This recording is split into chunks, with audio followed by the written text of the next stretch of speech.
Bienvenidos a Radio Uruguay, bienvenidos a La Máquina de Pensar. ¿Cómo andan? Espero que anden bien abrigados, porque realmente se desató el frío y dicen que no va a parar, que mañana va a ser el día más frío del año. En fin, y en otros lados hace mucho más frío. Esto es consuelo de tontos, pero bueno, ya saben, amigos, arranca La Máquina de Pensar en una semana dedicada a un encuentro. El encuentro se llama LASA Cono Sur. Van a venir más de 500 investigadores en Uruguay, va a haber más de 500 ponencias en diversas sedes universitarias, todas 4 facultades, con entrada libre para todo público, así que vamos a estar hablando de eso. Es importante, digo, que haya un evento que pueda ir cualquiera de los que quiera ir. Pero ya mismo arrancamos con un portazo. Arrancamos el lunes la tercera parte, número 3, portazo, el regreso. ¿Cómo le va, Gabriel Gali? Con ganas de comenzar. ¿Cómo andás? Bien. ¿Todo bien? La vez pasada habíamos quedado un poco conversando, no me acuerdo bien, pero... Sí, hablamos de Ibsen, me acuerdo. Sí, de Ibsen. Vamos a seguir con Ibsen, pero me gustaría decir brevemente que mi interés por Ibsen no es el interés que alguien puede tener por un clásico, por un modelo de nada, sino más bien mi interés por Ibsen es porque es un artista que considero de gran actualidad e increíblemente vanguardista en muchos sentidos. Tanto es así que creo que, ya lo dijimos en nuestro primer encuentro, John Lennon va a encontrar en Henrik Ibsen un modelo más allá del look. Es decir, el look ya lo describimos rápidamente cómo John Lennon lo toma, pero toma otras cosas.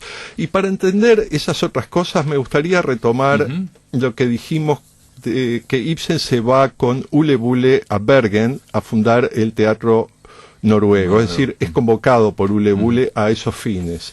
Ibsen nunca había trabajado en algo así, él venía de trabajar en una farmacia, de haber empezado a estudiar medicina, haber abandonado, en fin, se va a Bergen y empieza a dirigir una parte del teatro y a escribir. Él es el poeta oficial del teatro, ¿no? Dijimos que empezó a escribir en noruego también, un teatro en noruego.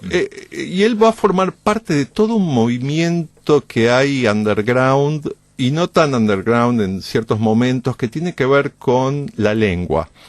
Porque, en parte, el desafío de hacer un teatro en noruego, primero no habían actores noruegos, los actores eran mayoritariamente daneses, es decir, que los actores daneses tenían que aprender el noruego. Aprender el noruego no era algo tan complicado porque, en definitiva, la grafía es bastante parecida, incluso es más, el noruego de Ibsen es lo que va a desembocar en lo que después hoy se conoce como bokmål. Hay 2 lenguas oficiales noruegas, bokmål y nynorsk. El bokmål es una forma de adaptación de la escritura danesa de los libros, porque bokmål quiere decir la lengua del libro, claro. ¿No? Toman la lengua danesa y la formalizan en la escritura del noruego. El nynorsk, por el contrario, es una lengua de diseño, pero que es un diseño que está basado en los distintos dialectos locales noruegos. No nos olvidemos que Noruega es un país enorme y larguísimo, tan largo como que de Oslo al norte hay la misma distancia que de Oslo a Roma. Entonces, con la geografía particular de Noruega, eso genera microecosistemas culturales y lingüísticos. Hay muchísimos dialectos en Noruega, más la lengua sami, es decir, los lapones, que es una nación transnacional, porque va desde Noruega a Suecia, Finlandia, Rusia, etcétera. ¿Y lengua de diseño qué significa? Quiere decir que fue armada por un tipo que fue eligiendo formas, expresiones... Como el que inventó el Esperanto, por decirlo algo así, pero a partir de hechos reales, digamos, a partir de los dialectos vivientes, ¿no? Pero evidentemente el bokmål es una lengua de ciudad, claramente. Es dominante en Oslo, es dominante en Bergen, es dominante en muchas zonas. El nynorsk es más más una reivindicación del interior, entre comillas, por usar un símil nuestro, digamos, ¿no? Esa es la impresión que yo tengo, ojo. Correcto. Nada de lo que yo digo acá proviene de un saber. Todo tiene que ver con experiencias personales y mis interpretaciones que pueden estar más o menos ajustadas a la realidad, y que de todos modos acá estamos haciendo literatura, o sea que cualquier coincidencia con la realidad es pura coincidencia. Es eso. Bien, entonces Ibsen en Bergen, puesto a escribir y estrenar una obra por año todos los aniversarios de cada aniversario del teatro, ¿no? De la Fundación de Teatro. Y allí él va a empezar a desarrollar una escritura donde va a apelar a la mitología y a las historias antiguas escandinavas, sobre todo noruegas, apelando a esa cosa nacional. Pero insisto, él no era un patriota. Sin embargo, encuentra ahí un motivo. Las obras tienen distinto éxito, ¿no? La mayor parte de ellas son realmente consideradas un fracaso, en cierto sentido. Pero lo importante es que él también va a traer la figura del troll, por ejemplo, que en ese momento va a ser muy importante, porque hay otro escritor, amigo de él además, que tienen un grupo, que se ponen nombres y se reúnen y toman cerveza y sueñan con el futuro y la poesía. Jonas Lie se llama, escribe un libro en 2 tomos que se llama Trolls, y Ibsen a su vez retoma el tema de los trolls y los va colocando en distintas obras. En Peer Gynt es notable, ¿no?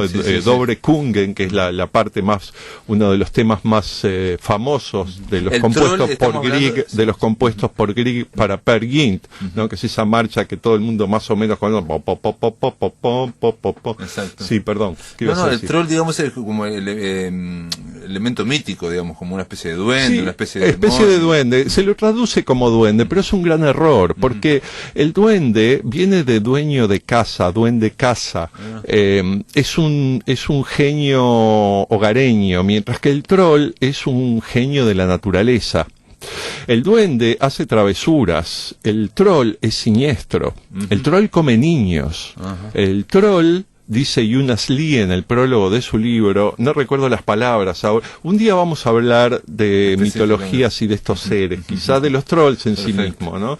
Pero claramente Jonas Lie tenía muy claro hasta qué punto, e Ibsen también, y trabaja en este aspecto con mucha fineza, hasta qué punto el troll es una expresión de las tendencias más bajas y animales de los seres humanos. Y en ese sentido aparecen y cumplen sus roles metafóricos en diversas historias. Pero bueno, retomando, la idea es que Ibsen en determinado momento, luego de estos fracasos, vuelve a Cristiania, se casa con Susana, y Susana y Henrik Ibsen, yo creo que son un prototipo decimonónico, sin lugar a dudas, de John y Yoko en los 60. Lo que pasa es que tenemos que entendernos, la Noruega de Ibsen, de la cual él se va, huye y da un portazo a Noruega, un portazo relativo. Él nunca abandona los asuntos noruegos, esté donde esté en el mundo. Esté en Roma, esté en la montaña, esté en Dresden, en Múnich. Él siempre va a estar atento a lo que sucede en Noruega, él siempre va a estar presente en los clubes noruegos y siempre va a estar recibiendo noruegos viajeros que lo van a ver, como Grieg, por ejemplo, que lo visita en Alemania en verano y donde va a conocer a un personaje que le va a presentar Grieg, que va a ser bastante nefasto en la historia de Henrik Ibsen, que es el escritor John Paulsen. John Paulsen incluso se hospeda con los Ibsen en Roma y se hace muy amigo del hijo de Ibsen, son condiscípulos y le va a hacer una mala pasada, pero eso es tema para quizá otro momento. Quiero retomar a John y Yoko, a Henrik y Susana, porque cuando en mis visitas a Oslo yo pasé bastante tiempo en el Museo Ibsen. Me llevó Annie Rusta, me presentó a su director Erik Henning Edvardsen, una persona increíble, un investigador incansable, y Ule Gaudener, que es un amigo y con el cual estábamos hablando el otro día, y algunas de las cosas que ya comenté ahora. Bueno, pasé mucho tiempo en la casa de Ibsen de Cristiania, que es donde está el museo, la casa donde vivió a su regreso, los últimos años de su vida. Y si ustedes ponen Ibsen casa van a ver que aparecen unas fotos del estudio de Ibsen. Hay muchas fotos del estudio de Ibsen. Y a mí me interesaba mucho, me interesa todo lo de Ibsen, el teatro también, pero es lo que menos me interesa. Es un personaje muy, muy, muy importante en cuanto a cómo realiza los procesos creativos y cómo innova. Y hoy quiero hablar de eso. Hoy vamos a ir al Portazo, y el Portazo está en una didascalia de Ibsen a Casa de Muñecas. Ahora vamos a ir hasta ahí. Lo que quiero es redondear esta idea. La casa de Ibsen tiene el estudio en la esquina, digamos, la esquina misma de la casa está en un primer son 2 o 3 pisos, y por un pasillo uno llega a otra especie de estudio mucho más confortable, más pequeño, con una estufa, que es el de Susana, y es donde está la biblioteca además. Es decir, que Susana es la mujer que trabaja, estudia, lee constantemente en el interior doméstico, mientras Ibsen cumple el papel de representación en el exterior. Pero dentro están juntos en un laboratorio creativo común, del mismo modo que lo estaban John y Yoko a fines de los 60. El resultado de esto es muy interesante porque Ibsen trata la escena pública como una escena teatral. Él transforma su punto de vista sobre la política, sobre los grandes temas, en un asunto mediático, es decir, en cómo podemos expresar esto sin juzgarlo, sin proselitismo y sin inducir al espectador, sino más bien encantarlo para enfrentarlo al drama que él vive en su casa sin saber que lo vive. Porque hay una cosa interesante en las obras de Ibsen. Por ejemplo, en Casa de Muñecas, donde esta mujer, Nora, va descubriendo paso a paso que ella es una cáscara vacía que ocupa un lugar en un tablero de ajedrez donde sus rasgos personales no tienen la más mínima importancia. Entonces ella tiene que ir descubriendo en sí misma dónde están sus valores, dónde está su sí mismo, quién es ella en realidad. Es decir, y el marido, frente a todo este proceso que se va dando a partir de no quiero hablar de la obra, pero quiero hablar de este problema específicamente porque nos vamos a detener en un aspecto que es colateral, no es perdón, me callo, quiero seguir con lo que estaba, me entrevero conmigo mismo. El punto es que Thorvald, su marido, siempre está hablándole de su amor por ella, de su cariño, pero nunca es por ella misma, sino que es siempre como un gesto paternal de él hacia ella. Es decir, es todo una estructura. Pero lo peor no es que Thorvald haga eso. Lo peor es que no se da cuenta que lo hace. Sí, inconscientemente. Y Henrik Ibsen es extremadamente socrático en este aspecto, en el aspecto justamente donde el pecado acá no es cometer pecados, sino no ser consciente que se lo hace. Claro. ¿Se entiende? Sí, Ibsen no está diciendo que hay un hombre malo y una mujer buena. Lo que está diciendo es todos somos malos. Claro, que hay un sistema, lo único que nos salva es tomar conciencia de eso para ser un poco mejores. Entonces, hay una ética increíble en Ibsen que supone una pedagogía sin la ofensa que muchas veces uno puede sentir en los ámbitos académicos. No ofensa porque alguien sea grosero, sino porque hay un desequilibrio en la cultura de masas que se juega o entre la adulación a la masa o entre la ofensa de aquel que la quiere elevar al conocimiento. Esos dos polos, entre esos dos polos tenemos que encontrar equilibrios los que queremos comunicar. ¿Se entiende? Sí, se Bien. entiende perfectamente. Entonces, no, aparte de Ibsen, no cae en lo maniqueo, que es decir, el hombre es el malo, que es el patriarcal, y la mujer es una inocente víctima que tiene que buscar... nada de eso. Entonces, bueno, me gustaría retomar después estos aspectos performáticos de Ibsen, capaz que en otro momento. Es un tema que yo he estudiado bastante, y la técnica creativa de él, por ejemplo. Ibsen escribe caminando. Es algo que a mí me rinde también. A mí me rinde escribir y leer caminando. Y en casa trabajo caminando. Ibsen, claro, digo, ojo, ¿no? Yo no me estoy comparando con Ibsen, por favor. No, pero lo que estoy diciendo es algo completamente otro. Es en cuanto a cómo él, en determinado momento, él trabaja. Es curioso, porque él camina, y cuando se sienta sabe exactamente lo que va a escribir. Hay poca corrección en los textos. Claro. Él se sienta, pum, y escribió. Ahora, Ibsen sin duda era un tipo culto. Pero más que culto, ¿qué? Nos quedan 2 minutos. ¿2 minutos? Sí. Bueno, entonces dejo a Ibsen y vamos directamente al tema, que es la didascalia, ¿no? En el último parlamento de Casa de Muñecas, que corresponde a Thorvald, Ibsen acá en el texto pone Elmer. Elmer es el apellido de familia. Nora es Nora.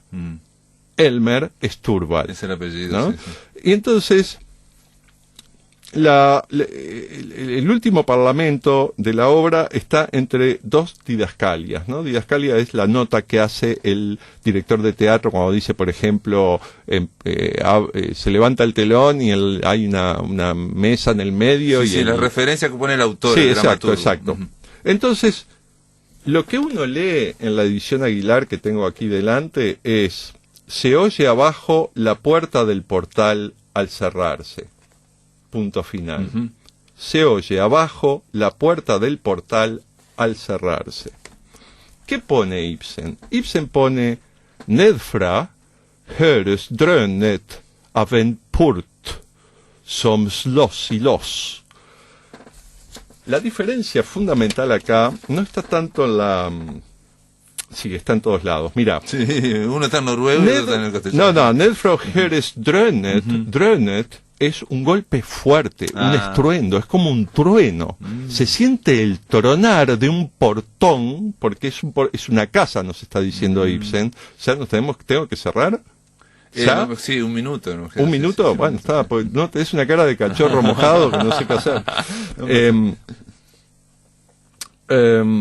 Para que me perdí. El estruendo. Drönet, claro. Cierra, eso dijo este hombre, sí, el portazo gigantesco. Digamos. Ahí está, ¿no? Es decir, las palabras que elige Ibsen para esta didascalia no son meras palabras que describen, sino que a la vez que describen están resonando de una manera particular. Y resuenan de una manera que hacen del portazo algo imponente. Claro, pero quiere significar por lo menos para los actores que lo lean eso. Sí, digamos, y el director. Eso está hecho para eso. Está hecho para eso, pero mi punto es que no es una descripción fría como esta traducción que yo acabo de leer. Instrumental solo. Claro, porque después aparece la palabra slås, som slås y los, que se cierra con un portazo y se tranca, ¿no? Esa palabra slås está también en la primera didascalia, antes de que Elmer diga Nora, oh, el vacío y todo eso que dice. Está todo muy cargado de dramatismo. Antes, él dice, la leo de Aguilar nuevamente, ya termino. Sí. Desplomándose en una silla cerca de la puerta, oculta el rostro entre las manos. Oculta el rostro entre las manos. En realidad, Ibsen lo escribe slår händerna för ansiktet. Slår händerna. Slå es el mismo slå de la puerta, es el mismo slam. Bueno, entonces, quiere decir, es una frase hecha, ¿no? Quiere decir, se llevó las manos al rostro, como un signo de desesperación. Pero esa palabra slå implica que se lleva las manos al rostro casi como golpeándose el rostro. Tiene que ver con velocidad, intensidad y sobre todo un gesto de dramatismo. Es esta gestualidad la que quiero subrayar en el texto de Ibsen. Y lo último que digo es que esta palabra slår también la podés usar en otras frases, por ejemplo, slår sig förbristet, golpearse en el pecho, y ahí es förbristet, quiere decir dolor, ese tipo de golpe, porque también puedes decir slår sig på bröstet, en el pecho también, que es orgullo y coraje, es decir, uno se puede golpear en el pecho por diversas formas, es esta misma palabra, el mismo golpe en el pecho es el golpe que Ibsen hace dar a la puerta por Nora. Gracias por estar aquí en La Máquina de Pensar. Gracias, Gali. En el aire de Radio Uruguay, La Máquina de Pensar.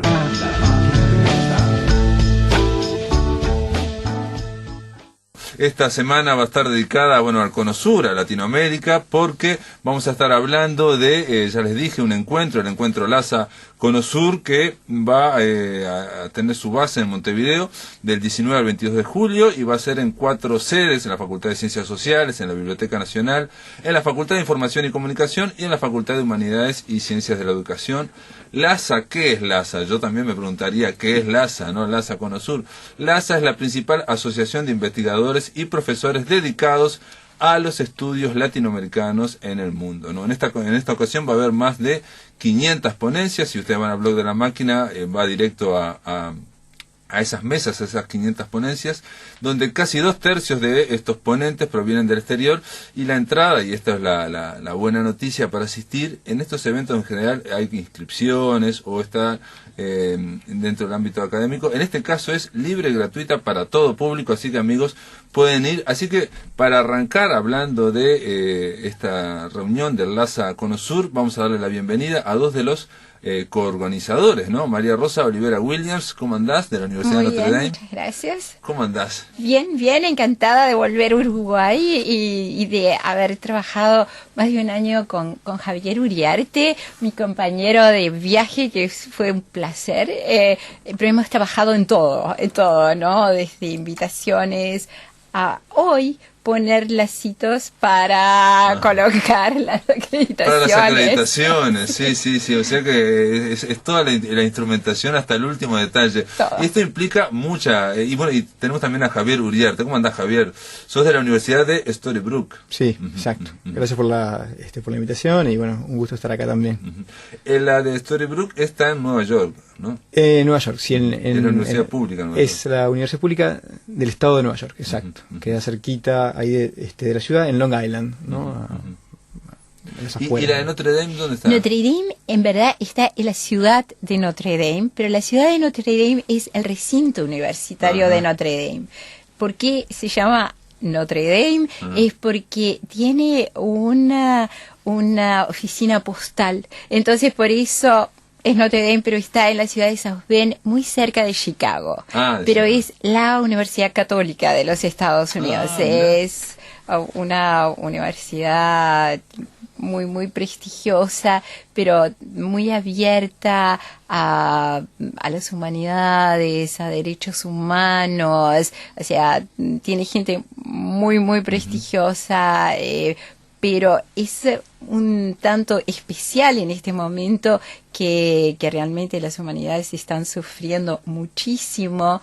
Notre Dame tiene una posición muy especial. Si bien ahora se acaba de abrir la primera escuela en 100 años, que es una escuela de asuntos globales, y entonces parecería que está moviéndose un tanto hacia lo que las corporaciones están buscando, pero por otra parte sigue como muy atada a sus principios de filosóficos y humanitarios. Entonces, en ese sentido, es una suerte que muy pocas universidades ahora están teniendo. María Rosa Olivera Williams, sos uruguaya porque vivís hace muchos años allá, y bueno, me decías que bueno, los visitó a la universidad varios poetas uruguayos, Javier Echevarren, Virginia Lucas, y en el caso de Luis Bravo, estás dirigiendo una tesis. Correcto, él está haciendo el doctorado con nosotros, un doctorado muy rápido, ¿no? Va a terminarlo en un periodo récord de 2 años, pero debido a toda su experiencia, a toda su actividad, a todas sus publicaciones, él lo puede hacer. Está trabajando también muchísimo, pero es un placer tener a Luis entre nosotros. Es encantador, no solo como estudiante de doctorado, sino con los estudiantes de la licenciatura y sus compañeros, ¿no? Perdón, María Rosa, vos desde Notre Dame, casi Chicago, él desde Nueva York, estaban un poco separados, pero tenían que organizar entre los dos este encuentro, que es un encuentro bienal, se da cada 2 años. El anterior se dio en Santiago de Chile y el próximo se va a dar en Buenos Aires. Estamos hablando de, parece que LASA tiene una asociación que reúne 12.000 miembros en todo, ¿no? Casi un 60% reside fuera de Estados Unidos, o sea, estamos hablando de mucha gente, y ustedes tenían que convocarlos de alguna forma, ¿no? Invitarlos para ver si querían venirse para Montevideo, y lograron más de 500. ¿Cómo fue el proceso? Me imagino, bueno... Sí, fue un proceso, largo. En realidad el congreso es de la sección de estudios del Cono Sur de LASA, ¿no? LASA, como bien dijiste, es gigantesca, es una asociación gigantesca, y que se divide en varias secciones. Entonces, hacen un congreso por año que es el triple que o más del que estamos organizando por año aquí. en Estados Unidos, ¿no? Generalmente en Estados Unidos, sí. Y entonces la sección del Cono Sur intenta también, como de algún modo, para complementar y para que la gente que vive en el Cono Sur pueda exponer también sus trabajos sin tener que irse al norte, ¿no? Que es carísimo y es muy complicado, pueda establecer un puente de diálogo también con la Academia del Norte, ¿viste? Que la gente del norte también venga para acá y conozca un poco más este lugar y el trabajo que está haciendo la gente acá. Entonces es un congreso que se piensa también mucho para la gente que vive en el Uruguay o en el interior de Argentina, de Chile, por ejemplo, que para ellos es mucho más fácil acceder a este tipo de... Y sur de Brasil también, ¿no? Y sur de Brasil, claro, mucha gente de Brasil viene también, ¿no? Entonces, esa es la idea un poco, ¿no? Y para el tamaño, estamos muy contentos con la convocatoria que ha tenido. Es casi el doble del primero de los congresos que fue en Santiago. Ya es casi el doble. Y esperamos que el próximo, que será en Buenos Aires, como dijiste, sea todavía más grande, ¿no? Sí. Claro, esto va teniendo mayor entidad, pero hay que decir un detalle para los amigos que nos están oyendo y que les puede interesar. Bueno, estoy haciendo todo mal, pero bueno, María Rosa Olivera Williams es profesora asociada de literatura latinoamericana en Notre Dame. No soy profesora ¿no? asociada. ¿No está? Soy profesora catedrática. Sos catedrática, sí, bueno, perdón. Perdón, pero en literatura latinoamericana. Sí. Y en el caso de Javier, bueno, sos licenciado en letras y bueno, sos doctor por la Universidad de Nueva York, ¿no? Y quiero decirte con esto, ¿es solamente para gente de literatura? No. El LASA, Latin American Studies Association, es tan inmensa porque son todos los campos que trabajan con América Latina. Entonces, en verdad, cuando se fundó, que fue en los 60s, era fuertemente las ciencias sociales. Luego empezó fue todo, ¿no? También humanidades, pero era más ciencias sociales.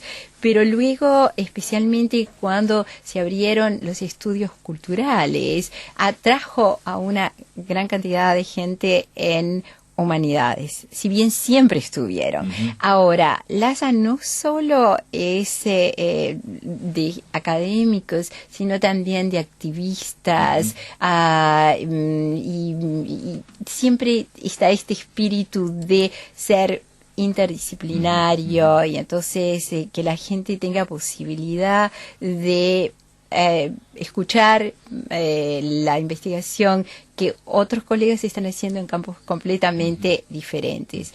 Y con Javier nos sentimos muy contentos de que este simposio que se va a hacer ahora tiene también mucha gente, además de literatura, que es fuertemente de literatura, también, ¿no? Tiene gente de historia, tiene gente de las ciencias sociales, especialmente de ciencias políticas. De ciencia de la comunicación, de ciencias de la comunicación. Entonces, sí, estamos muy, muy contentos de esto, porque en Chile fue casi todo literarios. literatura. Sí. Pregunta, ¿y este subtítulo, te pregunto si es para esta ocasión o siempre lo tienen el LASA Conosur, que es Modernidades, Independencias o Neocolonialismos? No, ¿Esto es para esta ocasión? ¿Cómo fue?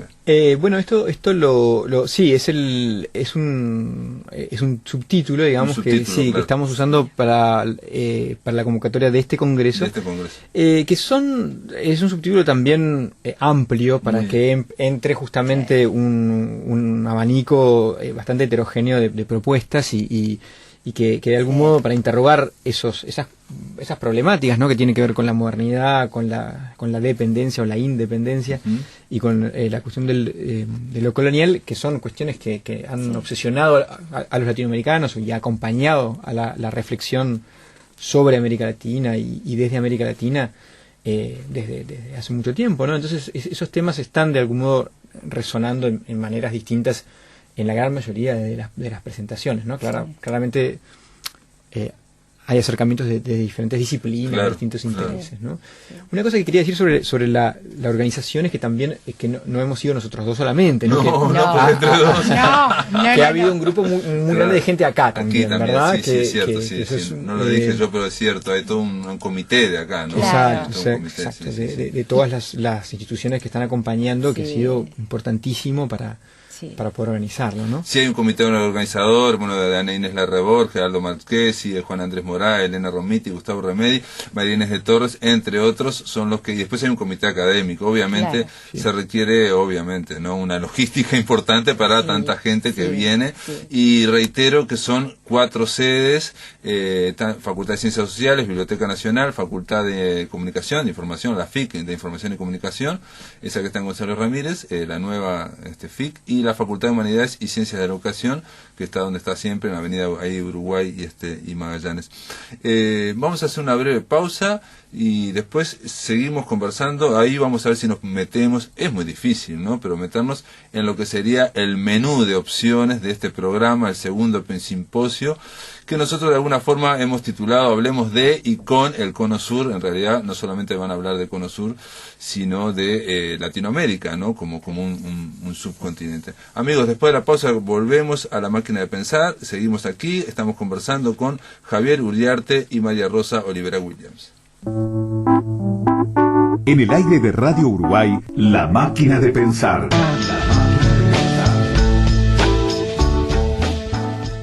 Continuamos, amigos, en la máquina de pensar. Estamos conversando en torno a este tema que hablaremos durante toda la semana. Se llama el LASA Cono Sur. Es un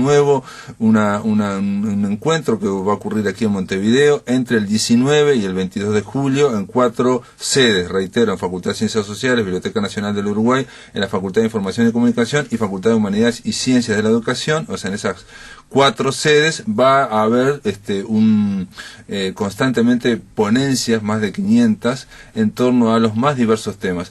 Yo les proponía tanto a Javier Uriarte como María Rosa Olivera Williams, que son los dos coorganizadores que vienen de Estados Unidos, hacer una especie de paneo, ¿no?, panorámica en torno a las temáticas. Son muy diversas, ¿no? O sea, hay, por ejemplo, para decir algo, crítica latinoamericana, tendencias, pero también hay cine, tecnologías e identidades, la escritura, Argentina, la crisis, los populismos, la cultura. Estoy diciendo solamente los titulares de las mesas que hay, ¿no?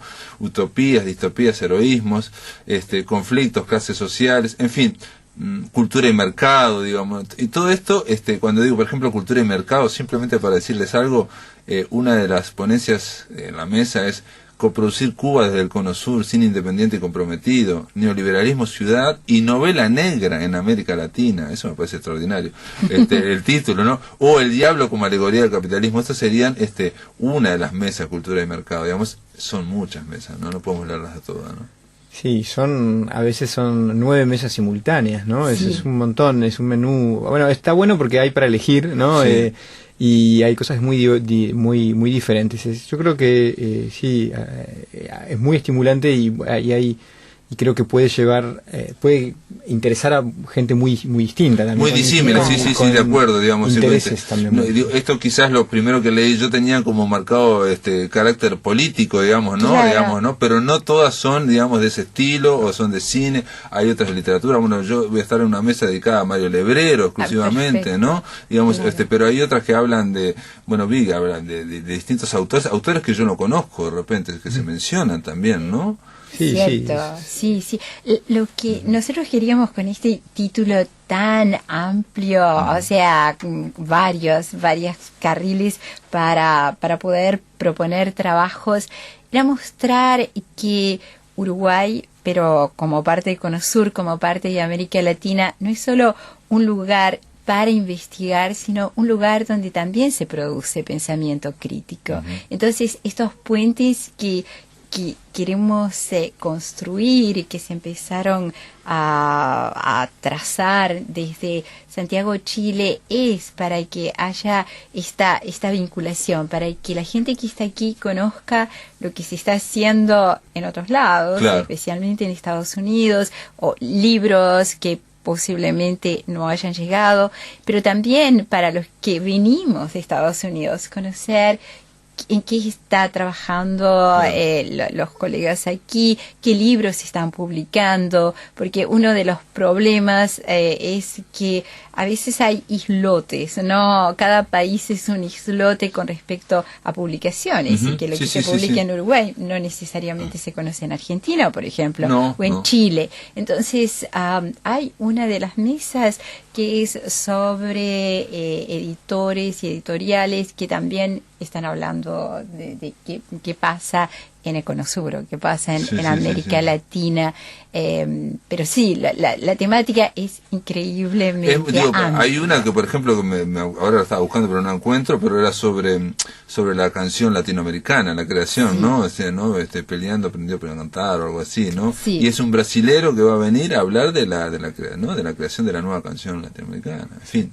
O sea, estamos hablando de muchos temas. Sí, yo creo que, hay cosas que podríamos destacar, ¿no? Es un poco injusto, ¿no? Destacar cosas porque, claro... No, pero está bien porque a veces... Ayuda un poco a la gente, ¿no? Exacto, la perspectiva de algunos rasgos. Claro, se vuelve un poco abrumador el programa a veces. No, una cosa importante creo es justamente la presencia y el homenaje a Ida Vitale, ¿no? Que... es cierto, no lo dije, el miércoles arranca también. Que es el miércoles a las 19 horas en la Biblioteca Nacional, y es importante porque va a estar ella, que hace muchísimos años que vive fuera y vuelve al país. Parece que va a volver para quedarse, ¿dicen? Sí. Se comenta, pero bueno, pero la cuestión es que va a leer su poesía el miércoles a las 19 horas. Nosotros vamos a ver si lo grabamos para pasarla después. Claro, en la sala Baferreira de la biblioteca, pero eso es como algo que nos deja muy contentos. Es la inauguración del porque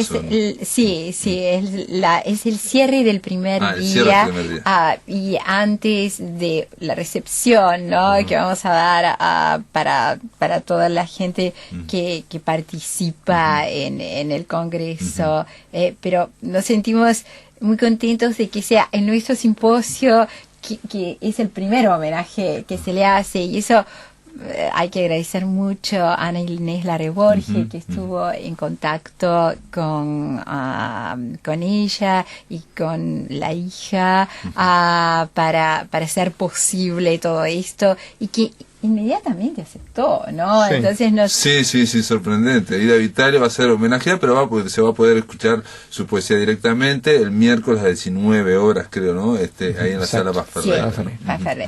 A ver, ¿qué otra más? Y luego, bueno, va a haber algunos homenajes también interesantes, ¿no? Por ejemplo, a Barrán, ¿no? Hay una mesa dedicada exclusivamente a homenajear al historiador uruguayo que todos conocemos, pero que es interesante porque quizá una gente que viene de afuera lo conoce menos. También una mesa para celebrar a Ricardo Piglia. Ricardo Piglia, sí. Murió el año pasado, o este año, creo, en realidad, a principios de año. Sí, en el 2017. Este año, sí, de acuerdo, 2017, lo estoy viendo acá. Y también a Ana Amado, que murió el año pasado.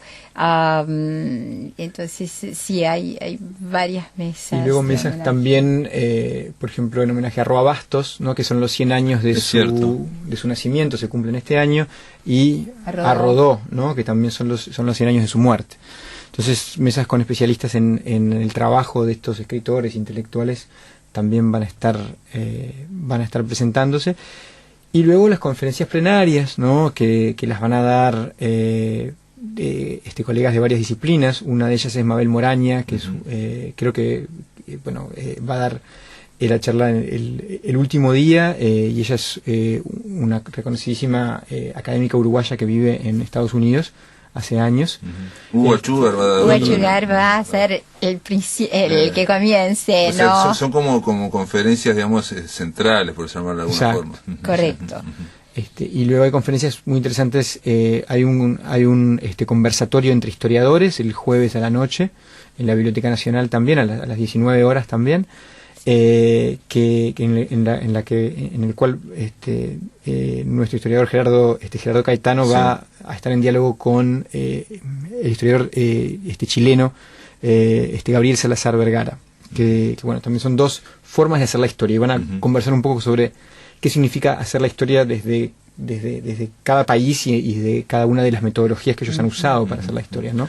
En una vas a estar vos, que se habla de la invención del Cono Sur o algo así, ¿no? Exacto, esa es otra de las mesas que se van a presentar, que es una mesa muy interdisciplinaria también, con gente de varias disciplinas, en las que se va a conversar sobre, qué es el Cono Sur, qué es eso que llamamos el Cono Sur, y cómo se ha construido esa noción desde distintas disciplinas y distintos eventos, ¿no? Por ejemplo, cómo la guerra de la Triple Alianza es un elemento histórico importante, identitario, que ayuda a repensar nuestra región, pero también las dictaduras recientes, por ejemplo, que volvieron a replantear a esta región relacionada, por ejemplo, al tema del Plan Cóndor. Sí, el Plan Cóndor, ¿no? de coordinaciones, digamos, incluso también las izquierdas, ¿no? Las izquierdas latinoamericanas, los movimientos revolucionarios, guerrilleros, también esas redes, digamos, intelectuales o digamos, políticas, van resignificando lo que significa el Cono Sur, digamos, desde el siglo XIX, ¿no? Como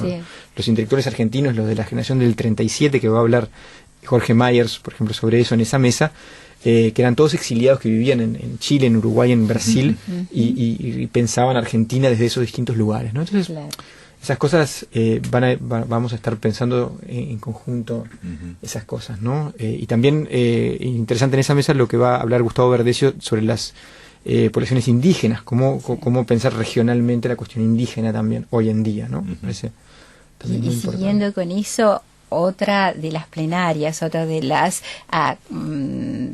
conferencias plenarias es de otra historiadora, Florencia Malon, chilena, pero que hizo toda su carrera universitaria en Estados Unidos, y que también va a hablar de la historia indígena, ¿no? Entonces, eso realmente es importante, porque se va a vincular también con otras mesas que hay sobre qué pasa, ¿no? con las poblaciones indígenas hoy día, qué pasa con su lengua, con sus derechos, cómo se está escribiendo la historia de estos grupos. Entonces, creo que es realmente interesante, porque hay distintos enfoques sobre la historia. Y otro de los paneles especiales tiene que ver con estudios de la memoria, que realmente si estos estudios de la memoria, y sobre todo después de las dictaduras militares, el pasado reciente, claro, partieron de todos los estudios sobre el Holocausto, entonces la importancia que la memoria tiene dentro de la historia, pero dentro también de estudios culturales, y en verdad va a venir también otro historiador muy importante, especialmente con lo que tiene que ver con memoria, que es Steve Stern. Stern, que realmente fue el que puso el término memoria Mirá, dentro de la historia, vos. porque la historia antes y la Sí, memoria iba por son otra dos carriles parte. separados, memoria y historia eran como separados. Digamos, Claro. sí. Javier Cerca lo ha tratado también, el escritor español, mucho el tema ese de que son cosas casi opuestas, digamos, en la Seguro. memoria y la historia, digamos, como conocimiento, vincularlas.